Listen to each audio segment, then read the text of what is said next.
Welcome to Ports and Palaces podcast. It is March 25th, and today's episode is all about boarding and leaving Disney Cruise Line. What to expect, a couple of tips on how to streamline and make embarking on the ship and disembarking from the ship a lot easier for you, stress-free.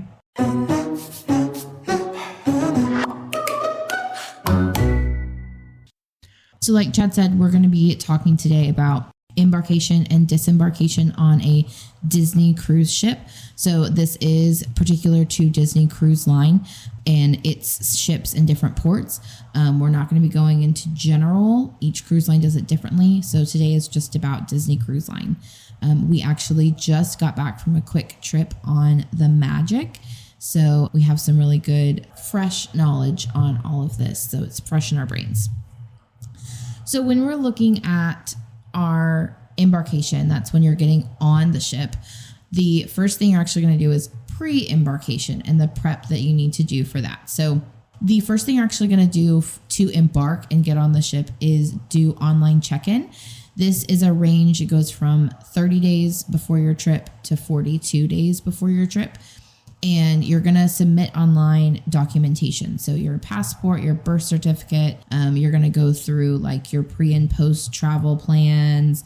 You're going to add in pictures of everyone for current photos. You're going to input any information that Disney Cruise Line needs to make sure that you are properly getting to the ship and getting off the ship and what they need to do for planning for that. This is also a time where when you have kids and kids clubs, you'll register them for that. You'll set up their special password that you'll say every time you pick them up. So you want to pick a password that is good, that a parent will remember, but also you as the parent will remember, but also your child will remember. And then at the very end of online check-in, you actually get what's called a PAT. A lot of people call it a PAT time, but PAT, P-A-T, actually stands for port arrival time. So when people say PAT time, they're saying port arrival time. So just know it's not a PAT time. It is just called a PAT. And I want to stop and talk about that just for a second because I get a lot of clients that are confused on what that PAT form looks like and what I say when I'm saying boarding group versus a PAT form. Those are the same thing. You're going to get like a PDF or printout of your PAT form that has what time you can arrive to port, which is the PAT, port arrival time. But it also will give you your boarding group number, and that tells you when you can actually get on the ship. So those are two very different things, but they're on the same form. PAT is when you can arrive at port and enter security, and boarding group is when you can actually board the ship.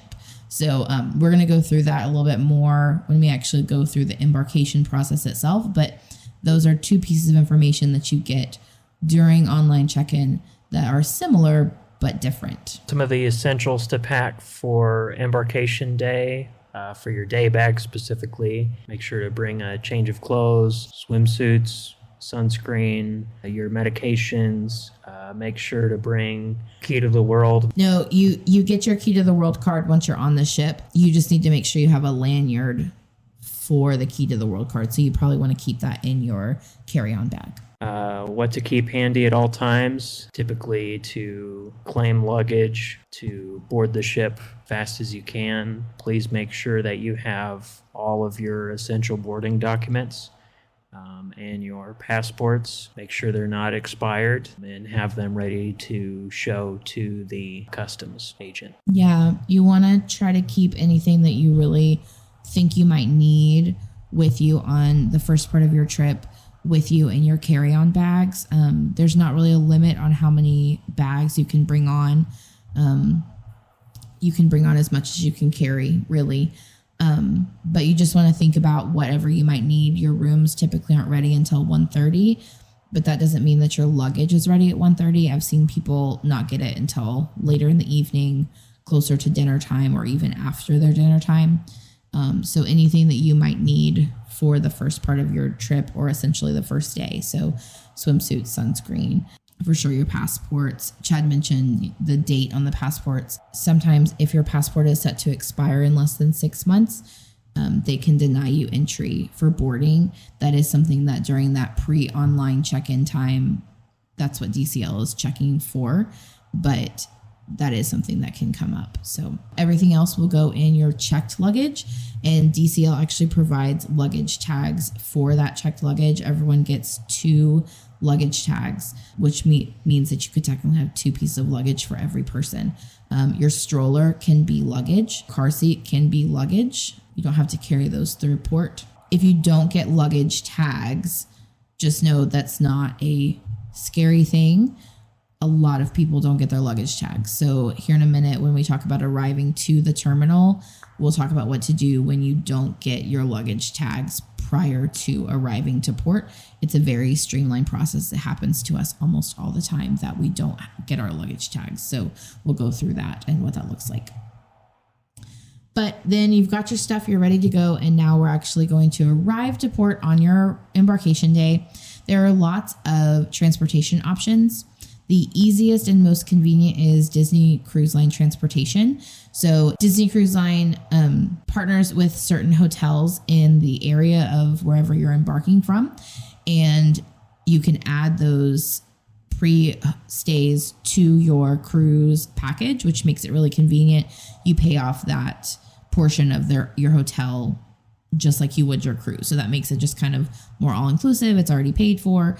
And then something that these partner hotels also offer is that Disney Cruise Line will pick you up from those hotels and take you to your port. So for instance, at Port Canaveral, you've got 3 distinct offerings. So one is a hotel that's right on Cocoa Beach. So you would get yourself from the airport or wherever you're going to that hotel, and then Disney Cruise Line will pick you up at that hotel and take you to port. And then on your disembarkation day, they would take you back to the airport if that's where you're going. Because we're talking about Port Canaveral, a big offering there is Disney World. So you can do a pre or post stay at Disney World and use Disney Cruise Line transportation that way. And there's also a airport hotel in MCO that partners with DCL. So your travel agent can definitely give you that information, but then also you can find that information on Disney Cruise Line, their website.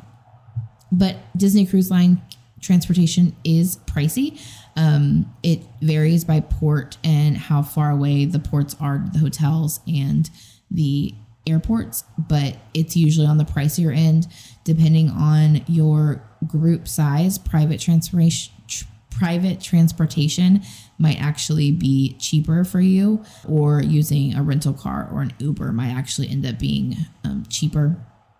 You also want to look into, if you're driving, each port usually has a garage or a parking lot that you have to pay to stay there. So if you're deciding to do a rental car, you're wanting to roll that into your budget. Some ports have where you can prepay. So Port of Galveston is one that comes to mind. You can prepay.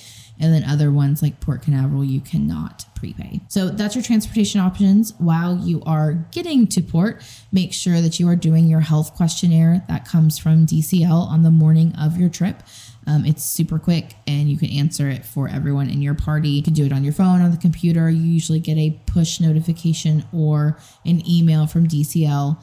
And it's very easy and very simple. So the arrival process at the terminal, pretty straightforward. As soon as you get there, it may be hard to get into the entry because they're trying to funnel people into a single file line of cars. At least that's been our experience every time.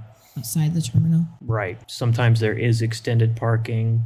Isn't there prepaid parking or preferred parking or something like that? Yeah, so some ports will have prepaid that you can just get that done first, and then others just have where you have to pay when you're getting there. In our case, the last couple of cruises that we were on, searched inside the parking garage, eventually found a good parking spot. Mm-hmm. It was crazy to see some of the people that double parked or parked in a side of a handicap spot and stuff. Yeah, I was like, everybody's just rushing left their car there. Rushing to wait in line. There's no, I mean, I get being excited to go on a cruise ship and go on a trip, but there's no reason to leave your car in a place that will get towed that day. That's stupid. Anywho, as soon as you are able to walk down to the terminal, take an elevator down to terminal curb. Typically, there are porters there. They are not paid well, if at all. They technically, most of them don't work directly for Disney Cruise Line. Correct. So they work almost full commission. So it is kind of a custom to have cash tips for them. Yeah, the porters work for the port. And depending on what port you're on, gratuities are recommended, but even some of them are like forceful. Like they'll kind of just hang out by you until you give them a tip. They're not employees of Disney. They work for the port. We typically give $1 to $2 per bag, depending on how heavy the bag is. If it's just a little like miniature suitcase, we may not give the full $2, but that's typically $1 to $2 per bag is what we give. Exactly. And you'll want to make sure that you are giving them hard case luggage, because they definitely throw it around. They are not gentle with the luggage at all. So definitely make sure you're getting hard case luggage when you're packing, and eventually giving that luggage to them. If you don't have them already, it's not a big deal, but I would recommend having a luggage tag. It also helps if, say, you get a Apple AirTag. You can seal those inside of the luggage, so if they ever get lost on the ship or at port, you can track down where they are. Typically. And then at that time, this is when, if you did not get DCL provided luggage tags, this is when you would tell the porter your name and your room number, and they just quickly make you a tag that says where you're going. And like I said, it's very 50-50 on if you get your luggage tags or not. So I recommend, just like Chad said, those air tags are so critical, but then also a luggage tag that just has your name, your address, things like that, just something to identify you to it, because they're just quickly writing a number and a very sloppy name on those tags and just sending them off. So if you don't get luggage tags, and even if you do get luggage tags pre-cruise, those are two things we definitely recommend. And then the last kind of part is pretty straightforward, almost like you're at an airport. You got to make, especially if you're flying international, stuff like that. The security screening is, like I said, just like you're at an airport. There's metal detectors, stuff like that. They will search for open bottle liquids and stuff like that, ask you to dump those things. However, say you have an unopened case of water, or unopened bottle of wine that's completely sealed, they won't throw that kind of stuff away. Yeah, that's a good point. If you're going to bring on food or liquids, make sure it's sealed. Our first cruise, we accidentally filled our water bottles, our reusable ones, before we got on the ship, because I had just heard everyone saying oh yeah, you can bring water, and we just weren't thinking it through. They did have us dump that. If that does happen to you, they have a little container off to the side. It happens a lot. But make sure your water, and you can bring 2 wine bottles or a 6-pack of beer, and just make sure that is sealed. All snacks are sealed, and all of those things need to be carry-on with you. Don't put them in your luggage. There are no exceptions to that rule too. We had just bought a milk for our daughter that morning from McDonald's, and they made us dump the entire thing, even though she had just started drinking it. Yeah. And then he's talking about security screening. So this would be after you're packed. So if your port arrival time is 12:30, that is when you can enter security. That is why I was saying that's a little different than your boarding group. So whenever 12:30 comes, usually you're in some sort of line that says 12:30 line, and you have to wait in that line until 12:30 before you can go through security. Disney's fairly strict on that. Like they usually don't let people in early unless things are going way smooth through embarkation. But if you're wanting to be right at the beginning of that 12:30 line, you might want to get there a little early, but I wouldn't get there just so much early. You're just going to be waiting outside typically, waiting for your time. And then once you're in the terminal, before you can get to security, there are usually like divvied out lines. So based on your Castaway Club status, you go in different lines, and usually those help you kind of, if you're a higher status, you go through a much faster line, and then you go down to your first-time cruisers. As I said before, make sure you have your boarding documents. That would be your passport. You're going through the process if you're with us. So you got to port, you dropped off your luggage. Now you're walking through security. And then after you go through security, you've been kind of cleared. You have a check-in desk. And that's going to be where you show your PAT form with your boarding pass, where you're going to show your passports or your birth certificates. And then if you are using magic bands instead of key to the world cards, they will set those up for you there. So it's very important that those are charged and ready, because they will go ahead and set those up for you, which is nice because you can use it then to get on the ship and things like that. But so then you're checking in, and then after you check in, the magic begins, and you go to a waiting area. Now, some terminals are built with Disney in mind. They're Disney operated buildings, and they're very magical. Fort Lauderdale is themed to Finding Dory. And so there are usually some photo ops, some backgrounds there that you can take pictures with. There's cast members with like these cute Mickey hands that are like waving at you. Usually the waiting area is very fun, very exciting. They're playing Disney music. Depending on your Castaway Club level, there's different areas where you could go sit. There might be food, but it is a very fun, exciting time. A little tip for you, that is the perfect time to shift over to the Disney Cruise Line Wi-Fi. Get all that set up before you get on the ship, because if it's your first time cruising, the app can get a little like overly stimulating when you're looking through everything, and it's going to tell you your muster drill and it's going to tell you all these things. And it's nice to sit down in the waiting room and just look at it. There also are some activities that are free, but you have to sign up. So that's a nice time to do that. Nice time to check and see if there's any of the activities that you wanted that you couldn't get, like Palo Brunch, things like that. Is there an opening now that you can go ahead and go snag that real quick? So that's something we always like to do. You know, we like to take our pictures, we like to have fun, but we also really do like to not rush onto the ship, but just stop and look at the Wi-Fi. This last trip, we had an issue with Chad's chat feature.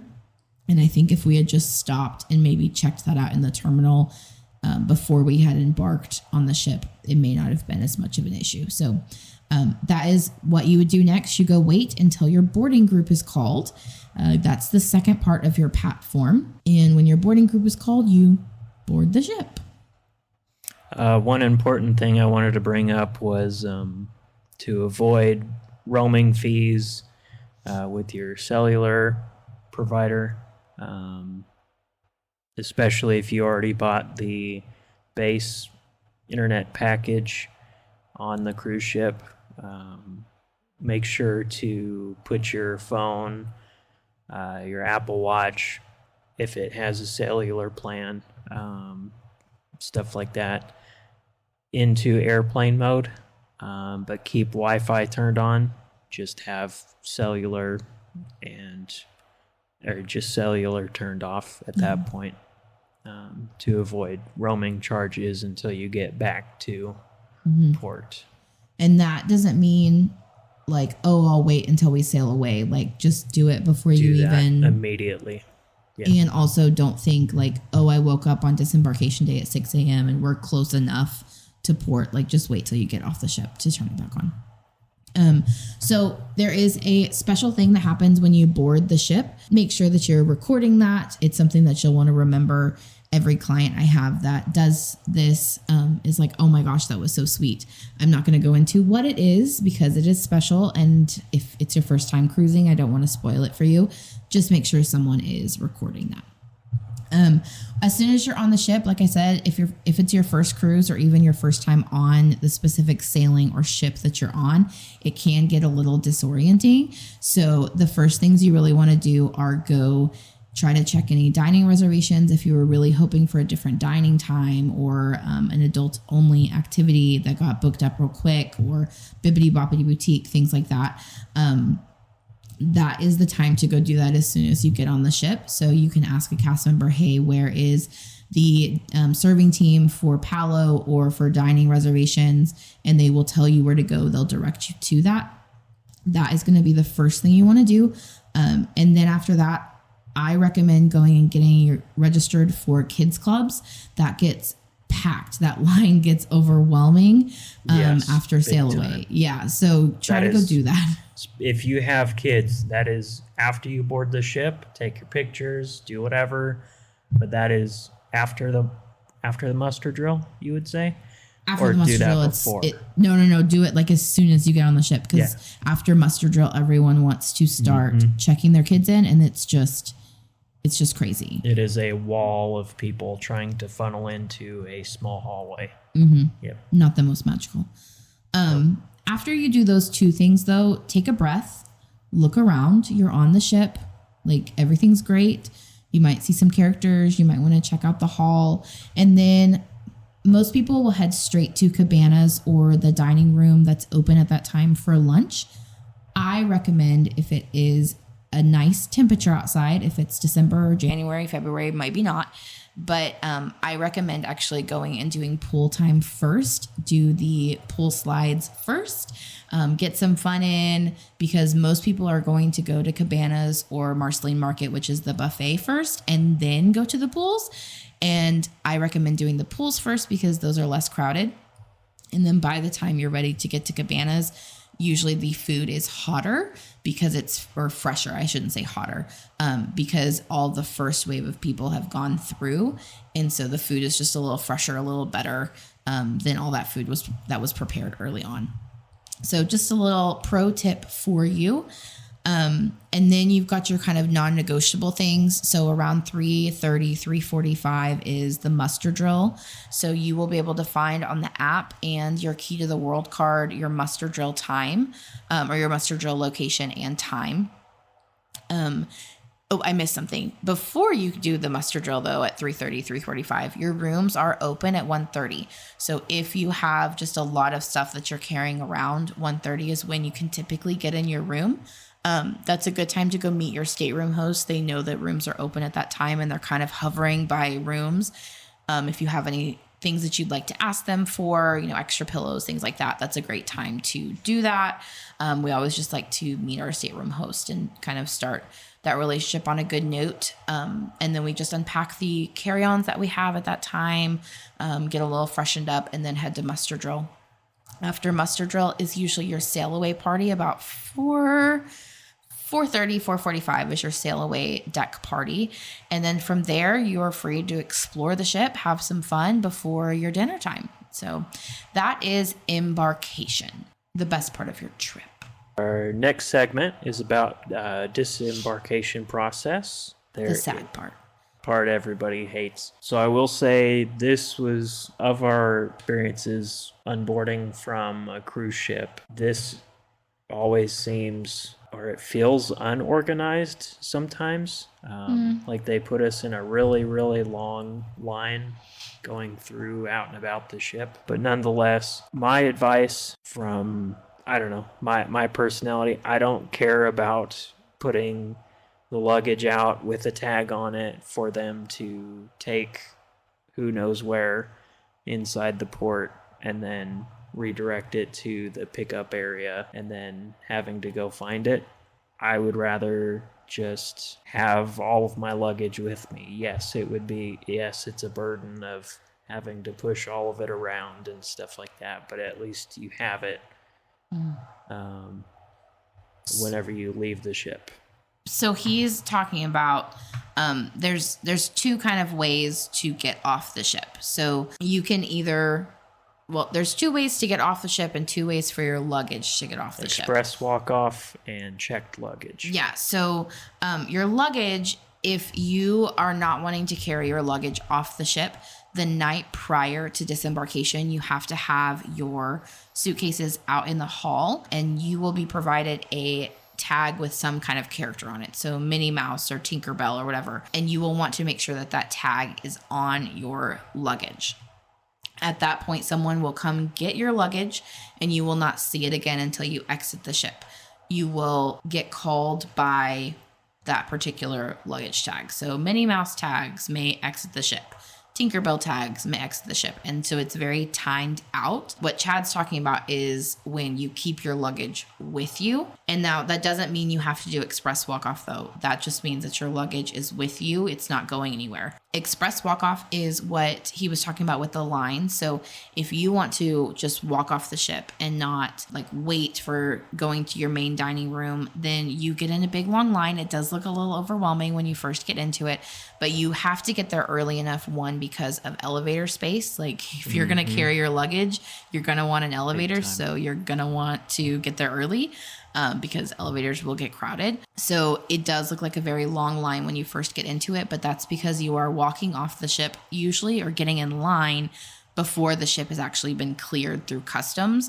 And so you're kind of waiting for the all clear from the ship. I will say when we first get in those lines, we're like, oh my gosh, this line is crazy. And then we get off really fast. So it does look a little overwhelming, but express walk-off is the best way to get off the ship quickly without any crowds. I mean, usually we're in line and once we're cleared, we're in our car and gone in 30 minutes. It's a pretty seamless process. Whether you keep your luggage or not, though, you don't have to do express walk-off. You can stay and have breakfast. So if you have nowhere you need to rush off to, you can go to your main dining room. So whatever dining room you went to the night prior is your breakfast location. And then your time is also based on your dinner time. So usually if you have the 5:45 time, your breakfast time is somewhere like 6:45, 7, maybe 6:30, depending on, how crowded the ship is. And then if you have the 8:15 time, your time for breakfast is usually like 7:30 to 8 o'clock. So that can affect, if you have late dining and then also you're going to have a late breakfast, that may determine like, oh, well, actually I need to get off the ship faster than that. Usually DCL is going to assign the tags to late dining for a later get off time. That didn't make much sense. Let me try again. Departure. Yeah. Like if they know that you have late dining and they know that you're not going to have breakfast until the later time, they're going to give you a character that is going to be called out later because they just kind of have to time you out that way. So if you are needing to get off the ship, then I'd recommend not checking luggage because you have to wait for that character.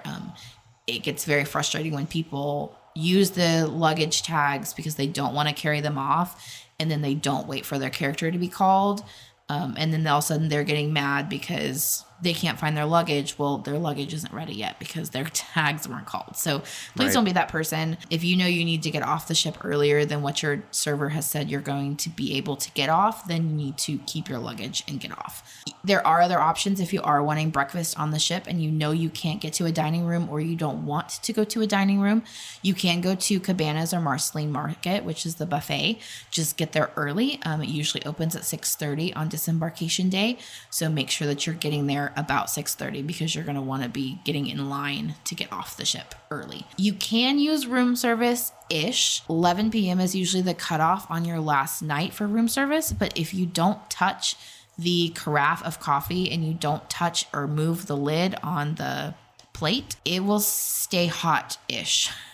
And then like milk, you can put in the cooler and it'll stay cold. So you could go ahead and order breakfast at 11 p.m. and then have it in the morning for embarkation or disembarkation. So some different options there depending on what you need as far as getting off the ship. But typically what Chad was trying to say is even if you're going to stay on the ship, have your breakfast in your dining room, it's just easier with your luggage. Because once you're done with breakfast, you can just get off the ship. Very much so. Just get on the road. Yeah. So that's what he was talking about. So once your character tag is called or you're doing express walk off and you're walking off the ship in the line, you're going to go through customs. So you're going to walk off the ship back into terminal and you're going to meet with someone. Yes. So you're going to meet with someone to look at your passport again. They want to check your documents. If you are having to claim anything that was... make sure you have the matching registered tag to the ticket that they give you. Yeah, and then this is the time where also, like, if they called your luggage tag and it was Tinkerbell, you would go get your luggage from the Tinkerbell section. So all that's kind of happening in the terminal. Something to note, the terminal that you exit from is not the pretty entrance terminal. So just know it's not as magical. So if you really, really see something in your embarkation terminal that you're like, oh, that is so beautiful, I want a picture with that model of the ship. Take it then. Do it then. Yeah. We learned that the hard way our first trip. We were like, oh, we want to get on the ship. We want to get on the ship. And breeze right through it, and then realized that was not how we exited. So just so you know, it's not the magical exit like it is the magical entrance. That, and even the reclaiming area, Kirsten said it was section by section. Each of those sections from the last 2 cruises that we went on, they piled up them on super, super long tables. There was no, as far as I could tell, as far as the tags, there was organization, but I did see people were having to continuously search for pieces of their luggage. For their luggage, yeah. Their DCL and the porters aren't going to be like, oh, these pieces of luggage all go to the same family. Like, that's not how it works. So you're going to have to search for your luggage. So it's just like an airport terminal. You kind of have to search around, which can affect if you're trying to get off the boat and get somewhere quickly.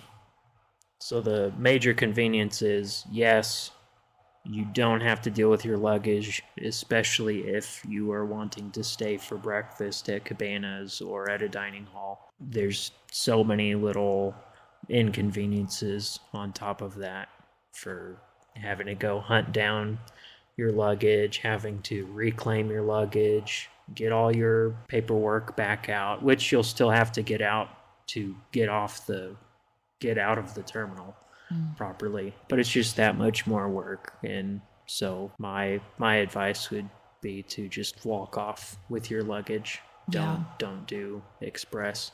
Even when we've used ground transportation, we have walked off with our luggage. Yep.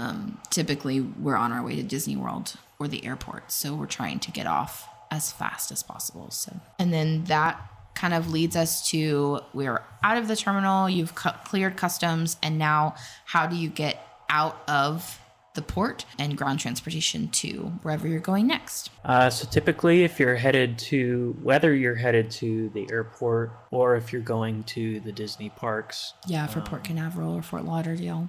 I would say... Or San Diego. If you've already paid for the Disney bus transportation, go ahead and utilize that. But if you haven't, either way, honestly, what I'm trying to say is make sure you get a rideshare service, Uber, Lyft, what have you, to take you to the airport or to the parks directly if you haven't paid for. Yeah, and typically you're going to have taxis and Ubers that are kind of nearby, so it shouldn't be a huge issue to try to find an Uber unless you are looking for one with a car seat. That is typically the clients I have that really struggle and just go ahead and use DCL transportation because there is really no pre-scheduling of car seat Ubers. We know from firsthand, like, it's far and few between to find an Uber with a car seat. So just know that is sparse, but if you don't need a car seat, Uber might be the way to go. Whether you are getting off express or getting off with your timed out character tags, there will be transportation options for you. You're just going to get a longer line to that transportation the longer it takes to get off the ship. You also want to keep in mind when you need to be at the airport if you're trying to get to the airport. So like Port Canaveral is an hour and a half, maybe even 2 hours away with traffic. Yeah. So if you have a flight at 10:30, like you need to be off the ship and on a bus at 8 a.m. before that. So just know Disney Cruise Line does usually have like a general guideline based on what port you're going to on like when the earliest flight you should leave should be based on how long they think it'll take you to get to the airport. So kind of keep in mind Fort Lauderdale's airport is really close to port. So that one doesn't take as long. So just kind of keep in mind what port you're going to and what airport you're going to. And then our last thing we want to share are just some pro tips. So we kind of threw some of those into our main sections. But one thing that we just kind of touched on a little bit, but I really want to flesh out here is don't get to port so early. A lot of people think like an airport, like, oh, I would need to get there 2 or 3 hours ahead. Like, please don't do that. No, you're just going to be standing there forever. Well, and you're causing congestion to other people. Like Correct. Now it's getting where the people who were allowed to get to port at that specific time are now backed up because you got there so early and you can't get in line. And so now you're struggling to get your luggage. It just becomes an issue. Like, I'm not trying to say if you have a 11:30 PAT time that, I even did it, PAT, that doesn't mean you should be pulling up to port at 11:30. You definitely want to try to get there a little early, especially if you need to park, especially if you need to pay to park, especially if you need to drop off luggage or get luggage tags. Like, definitely keep in mind your time, and you want to be in line walking in at your PAT. That's the goal. But getting there so much early is just gonna cause chaos, and you're gonna get frustrated. Weather tends to go crazy, especially in Florida, so it could be a bright sunny day and then all of a sudden it's raining. Usually they don't let you in the building until you're PAT, so just be mindful of that. But also don't be like, oh, my PAT is 12:30, we need to arrive to port at 12:30. Like, no, you want to get there a little bit earlier, but not a crazy amount earlier. And then for disembarkation, Before you leave, make sure your stateroom is clean to an extent. Yes, your room keepers are supposed to, and the cleaning staff are supposed to clean up things, but don't leave food out or anything of the sort. Don't leave a mess on the couch or anything like that. Don't leave your trash. It also just makes it easier to do like a final sweep is what we call it, like to make sure you have everything if the room is fairly tidy. If you're leaving it in a mess, how are you for sure that you have all your stuff would be my biggest concern. We always do a final check to make sure we did not leave anything in the room. Mm-hmm. Check under the bed, check in the closets, check in the bathroom. All the drawers, under the couch, everything. We almost left my daughter's favorite dog plushie because it was stuck between the wall and the couch. Yeah. And then with that said, you can take sealed food off the ship. Just like you can take it on, you can take sealed food off, but it has to be sealed. Same thing. It cannot be open. So if you brought a bunch of snacks and you're wanting to take them with, like as long as they're sealed, go for it. But I think that is pretty much all we wanted to do today. Just a quick little recap on embarkation and disembarkation for Disney Cruise Line. We'd love to hear about your embarkation and disembarkation stories. Funny things that have happened. Like we said, we didn't realize that the port or the entrance was not the same as the exit. So that's a little story we like to share, like, oh yeah, take those photos. So what are some tips you've learned? What are some funny stories? We'd love to hear about them. We are everywhere on social media. So Instagram, YouTube, TikTok, all the things, Facebook at Ports and Palaces Vacations. Or just send us an email. Our email is in the show notes and links to our socials are in the show notes. And we'd love to hear about it. We will have some reels and some stories out to link to this podcast. So use those reels to share out your stories. We'd love to hear them. Some funny ones we might share on our next podcast. And also go check out our YouTube. Like we just said, we just got back from a little excursion on the Disney Magic. So we're going to be doing a YouTube kind of walkthrough of the Magic that is really popular, especially where we live, because we live close-ish to Galveston. So a lot of family and friends want to be able to check out the Magic while it's here. But we'd love to hear from you. Thanks for listening in. This is Ports and Palaces signing off. See you next week. This podcast is sponsored by Ports and Palaces Vacations. Whether you are wanting to check out a new port along a cruise line or see the palaces of Disney and Universal, our travel advisors make your dream trip a reality. Your next trip is just a click away.